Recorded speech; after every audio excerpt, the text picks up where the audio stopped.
Hello hi అందరికీ good morning.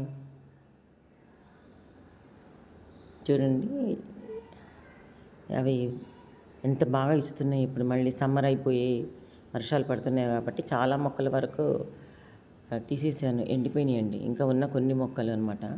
ఈ pink rose, orange, ఇంకొకటి బటన్ రోజ్ ఒకటి, ఇలాంటి కొన్ని కొన్ని తీసేసాను. ఇది వేరే పింక్ అనమాట. ఇవన్నిటికి మళ్ళీ ఏం చేశానంటే వర్షాలు పడిన తర్వాత కొంచెము ఫెర్టిలైజర్స్ అంటే ఇంట్లో ఉన్న వాటర్, బియ్యం కడిగిన నీళ్ళు, మనం కూరలు తొరుక్కున్నవి, ఇవన్నీ ఇచ్చానమాట. ఇచ్చినప్పుడు కొంచెం కొంచెం ఇప్పుడు ఫ్లవరింగ్ వస్తుంది. చాలా హ్యాపీగా ఫీల్ అవుతున్నా. అందుకని తొందరపడి ఎవరైనా సరే మొక్కల్ని తీసేయకండి. అవి కొంచెం ప్రాణం ఉన్నా కూడా ఈ వర్షాలకి మనం ఇచ్చే వీటికి మళ్ళీ చిగురు వచ్చి పువ్వులు పూయడానికి అవకాశం ఉంటుంది. మనకి ఎన్ని దొరికినా కూడా మనం పెంచిన మొక్క 2 ఇయర్స్ 3 ఇయర్స్ పెంచిన మొక్క మళ్ళీ రాదు. కాబట్టి వెయిట్ చేయాలి మనం.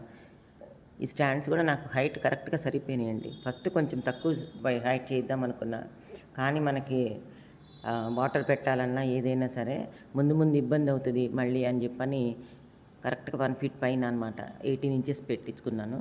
చాలా మంచిగా అనిపిస్తుంది. చూడండి ఎంత బాగున్నాయి చూడండి. చాలా హ్యాపీగా అనిపిస్తుంది, మంచిగా అనిపిస్తుంది. ఫస్ట్ మీరు ఏం చేయాలంటే అండి, బియ్యం కడిగిన నీళ్ళన్నీ ఒక దగ్గర పెట్టుకొని ఒక 2-3 డేస్ అయిపోయిన తర్వాత దానిలో కొంచెం పుల్ల మజ్జిగ వేయాలి. పుల్ల మజ్జిగ వేసిన తర్వాత ఒక 1 డే ఉంచేసి దాన్ని చక్కగా మనం స్ప్రే ఉందనుకోండి, స్ప్రే అయితే కంపల్సరీగా మనం ఫిల్టర్ చేసుకోవాల్సిందే. ఏవో చిన్న చిన్న నలకలు అవి ఇవి వస్తాయి కాబట్టి స్ప్రేలో నుంచి మనం వెళ్ళడానికి ఇబ్బంది అవుతుంది స్ప్రే చేసుకోవడానికి. అందుకని ఏం చేస్తానంటే నేను స్ప్రే చేయకుండా మొత్తం మొక్కల్లో అలాగా డైరెక్ట్గా మగ్గులతో పోసేస్తాను. చల్లటం కానీ ఇవన్నీ ఎప్పుడైనా డైరెక్ట్గా దీనికి పెట్టినప్పుడు మాత్రం స్ప్రే చేసుకుంటా, నల్లాగా పెట్టినప్పుడు. రాకపోతే ఫిల్టర్ చేసుకుంటా. ఫిల్టర్ చేస్తే మాత్రం కంపల్సరీగా మీరు స్ప్రే చేసుకోవచ్చు. మనం ఇంపార్టెంట్గా చేసుకోవాల్సింది ఏంటంటే ఫాస్ట్గా పని అయిపోవాలి అనుకున్నప్పుడు స్ప్రే ఉపయోగించుకోవాలి. అది ఎట్లాగంటే మనం ఆకుల మీద బాగా ఇప్పుడు పురుగు వచ్చింది, డస్ట్ ఉంటుంది ఎక్కువ. డస్ట్ ఉన్నప్పుడు కూడా మనకి అంత టెర్రస్లోకి వెళ్తే అంత హ్యాపీగా అనిపించదు. ఎండ వచ్చిన రోజు మొత్తం అంతా మురికంతా కారిపోతాయి, మనకి బాగా గ్రీనరీ కనపడుతుంది. జనరల్గా డస్ట్ ఉంటుంది కదా, టెర్రస్ అంటేనే హైట్ పైన పెట్టుకునే మొక్కల గురించి కదా మనం ఇప్పుడు మాట్లాడుకుంటుంది. కాబట్టి మనం ఏం చేయాలంటే అట్లీస్ట్ 2 డేస్కి 3 డేస్కి ఒక్కసారి మనం ఆ మురికంతా పోయేటట్టుంటే మనకి గ్రీనరీ వస్తుంది. డైరెక్ట్గా సన్లైటింగ్ దగ్గర నుంచి కూడా అది రిసీవ్ చేసుకొని మనకి మొక్కలు పెరగటం కానీ ఇలాంటి వాటికి దోహదపడుతుంది. అది కూడా నేను చాలా వరకు ట్రై చేశానన్నమాట. చూడండి గులాబీలు మాత్రం చాలా వరకు పోయినా కూడా ఉన్నంతవరకు చాలా మంచిగా వస్తున్నాయి. ఇప్పుడు వీటన్నిటికీ మనం చేయాల్సిందల్లా ఒక్కటేనండి, మొత్తం మట్టి అంతా శుభ్రం చేసుకోవటము, లోపల ఏది ఉందని అన్నీ కొంచెము ఒకలాగా. ఇప్పుడు తడి ఎక్కువ పడుతుంటుంది వర్షాలు వచ్చినప్పుడు. అందుకని వర్షం వచ్చినప్పుడే మనం శుభ్రంగా ఏదైనా పెట్టేసి నీట్గా మట్టి అంతా ఇట్లా తీసేయాలన్నమాట. తీసేసినప్పుడు దానిలో లోపలికి మళ్ళీ వేడి వెళ్ళిపోయి చక్కగా మట్టి పొడి పొడి అవ్వటానికి అవకాశం ఉంటుంది. చాలామంది ఏం చేస్తారంటే మట్టి అట్లాగా ఉంచేసి పైన మట్టి పోసుకొని ఉంటారు. అట్లా పోసినప్పుడు ఏమవుతుందంటే మనకు ఆటోమేటిక్గా మట్టి బాగా స్ట్రక్ అయిపోయినట్టు గట్టిగా అయిపోతుంది. గట్టిగా అయినప్పుడు మనం ఎంత వాటర్ పోసినా లోపలికి ఫాస్ట్గా దిగదు.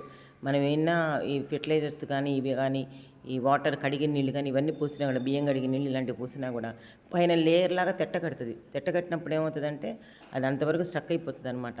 అందుకని మనం ఎప్పుడు మొత్తము చేయలేకపోయినా 15 డేస్కి 10 డేస్కి మనకు పని లేనప్పుడు ఒక లైన్ స్టార్ట్ చేసుకుంటే 1 వీక్ అయిపోతే మొత్తం అయిపోతుంది. మళ్ళీ ఒక 10 డేస్ తర్వాత మళ్ళీ లైన్ స్టార్ట్ చేసుకుంటే మనం ఈరోజు ఈ లైన్ చేసాం కదా, ఇటువైపు అయిపోయింది కదా అని ఒక ఆలోచన ఉంటుంది అనమాట. ఇప్పుడు మనం మొక్కలు పెంచుకున్నా సరే మనకు అటు ఎప్పుడు మనం చేసుకుంటూనే ఉండాలి, చూస్తూనే ఉండాలి. ఇల్లు ఎలా శుభ్రం చేసుకుంటాం, మనం ఎలా వంట చేసుకుంటాం, కిచెన్ ఎలా శుభ్రం చేసుకుంటాం, అంతే ప్రతిరోజు వాటికి కేరింగ్ తీసుకోవాలండి. తీసుకున్నప్పుడే వాటికి మనం న్యాయం చేసినట్టు. ఏదో 50 రూపాయలకు వస్తుంది, 20 రూపాయలకు వస్తుందని మొక్క తీసుకొచ్చుకొని మన ఇంట్లో పెట్టుకుంటే అవి పెరగవు. వాటికి కావాల్సిన గ్రోతింగ్కి కావాల్సినవి, వాటికి మొగ్గలకి ఎలా ఉండాలి అదొకటి. ఇంకోటి ఏంటంటే ప్రతి ఒక్కళ్ళు అన్ని దానికి ఒకే రకమైన ట్రీట్మెంట్ అనుకుంటారు, కానీ ఆ ట్రీట్మెంట్ చాలా రాంగ్ అనమాట. మనం ఏ మొక్కలకి ఏది వాటర్ ఇవ్వాలి, ఏమి ఇవ్వాలి అనేది చాలా ఇంపార్టెంట్. గులాబీలకు ఒక రకం ఇవ్వాలి, కూరగాయలకు ఒక రకం ఇవ్వాలి, పళ్ళ మొక్కలకి ఒక రకము, ఇలా రకరకాలు. ఇప్పుడు మనకి ప్రతి ప్రాబ్లంకి ప్రతి డిసీజ్కి ఒక్కొక్క మందులు ఎలా వేసుకుంటామో వాటికి కూడా అంతేనండి. మనం కలిపేసాం కదా, 4 బకెట్లు ఉంది కదా, ఆ బకెట్లన్నిటికి పోసేద్దాం అన్న ఫీలింగ్లోకి మాత్రం వెళ్ళొద్దు ఎవ్వరు. మనం అబ్జర్వ్ చేసుకోవాలి. మనం చేసే పనిని మనం అబ్జర్వ్ చేసుకోవాలి.